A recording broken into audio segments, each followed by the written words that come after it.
Hey, what's going on everyone? Calb here, and I want to talk about some of my favorite Prismatic Warlock builds. As of late, I've been seeing a lot of people run Getaway Artist builds, and while they are good builds for a reason, I want to say that there are a lot more good Warlock Prismatic builds out there as well. So let's not waste your time and let's just get into it. Starting off first, we have your Slide Warlock build. This takes advantage of Lightning Surge and Devour to essentially make you a very tanky ball of lightning. Combining that with Arcane Needle to give you more melee charges, and Cold Snap Grenades to give you extra damage for doing melee damage, shattering.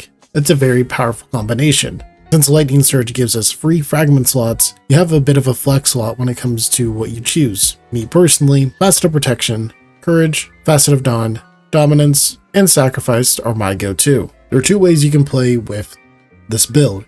You can either go a Winter's Guile version, or you can go a Inmost Synthoceps Necrotic Synthoceps version of the build. Both have their use cases, however me personally, when I use this build, I like to go with Winter's Guile, as activities nowadays tend to have a lot more enemies within them. When it comes to older content, it might be better to go Inmost Synthoceps, as there are not as many enemies to deal with. All up to you though. For this build, the stats that you should be focusing on are Strength. Try to get to that 160 value. That 160 is perfect because it'll allow you to make up the last 40 melee stats via mods, and any other stat is optional. In most cases, you're probably going to have a high super and a high grenade stat due to the nature of armor rolls. You may have a high armor stat if you decide to use Brawler armor. Me personally, I'm not a fan of Brawler armor. I usually tend to go for Paragon and Grenadier, but at the end of the day, it's all up to you on what you decide you want to use. In terms of armor modding, I like to go with a lot of hands-on mods, just so I can build up my super really fast, so I can constantly have a chain of Transcendence into super into Transcendence again. You don't really need to have any surge mods for damage. It's all pretty optional. You could throw on more orb mods so you can have more ability uptime on all of your abilities. So it's really up to you. This build is pretty flexible, so feel free to divert from what I do. While 1-2 punch weapons are pretty good, not really required, but my favorite ones tend to be a Sudden Death, which you can't really farm for anymore, alongside Perfect Paradox, which is the same case. So anything that's 1-2 punch and special ammo, 1-2 punch primary ammo weapons only give half the benefit and aren't really worth it. So if you can find anything that fits that criteria, go ahead and use it. If it comes with Grey Robber as well, that's an added bonus. As I'm recording this, there are two set bonuses that I think work pretty well. As I'm recording this, there are only really two set pieces that work with this build pretty well, and that is going to be Ferropotent and Swordmasters. While Smoke Jumper is also good, it's also not acquirable.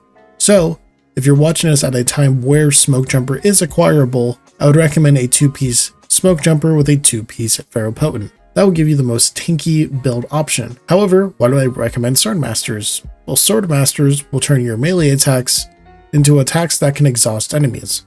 Exhausts are essentially a 15% outgoing damage negative modifier.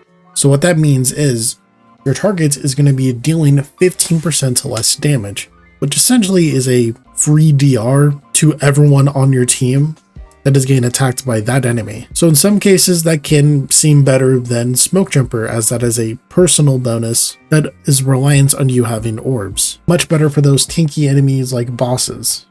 Onto this next build. This one is more personable to me. It's not a build I've really seen anyone else use. It involves using an Apotheosis class item. The reason why we do this is because this will give us unlimited grenades and melees after your super. This isn't for damage. This is for Transcendence buildup. You see, the super that we're using is Winter's Wrath, which is by far not a meta super, especially when compared to all the other supers that Prismatic Warlock has.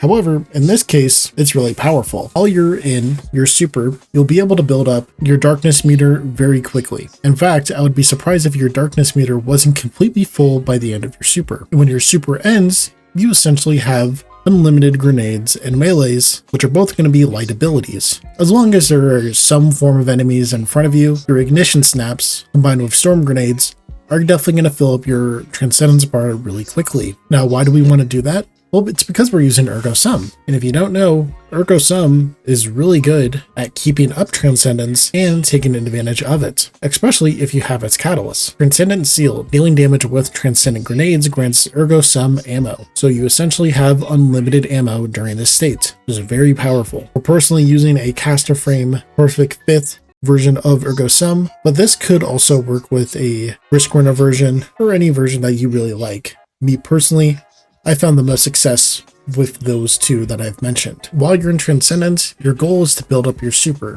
While you're in your super, your goal is to build up your Transcendence. This is a build that I've been able to take into any season, and it always works. It doesn't really matter what the artifact has to offer, it just works. However, this artifact tends to be really powerful with it. Singularity Blade, Void Infestation, Swordstorm combo, combination Argent Blade, and Riposte all work pretty well. Armorsmith also works, granting you a bit more DR, but isn't necessarily required.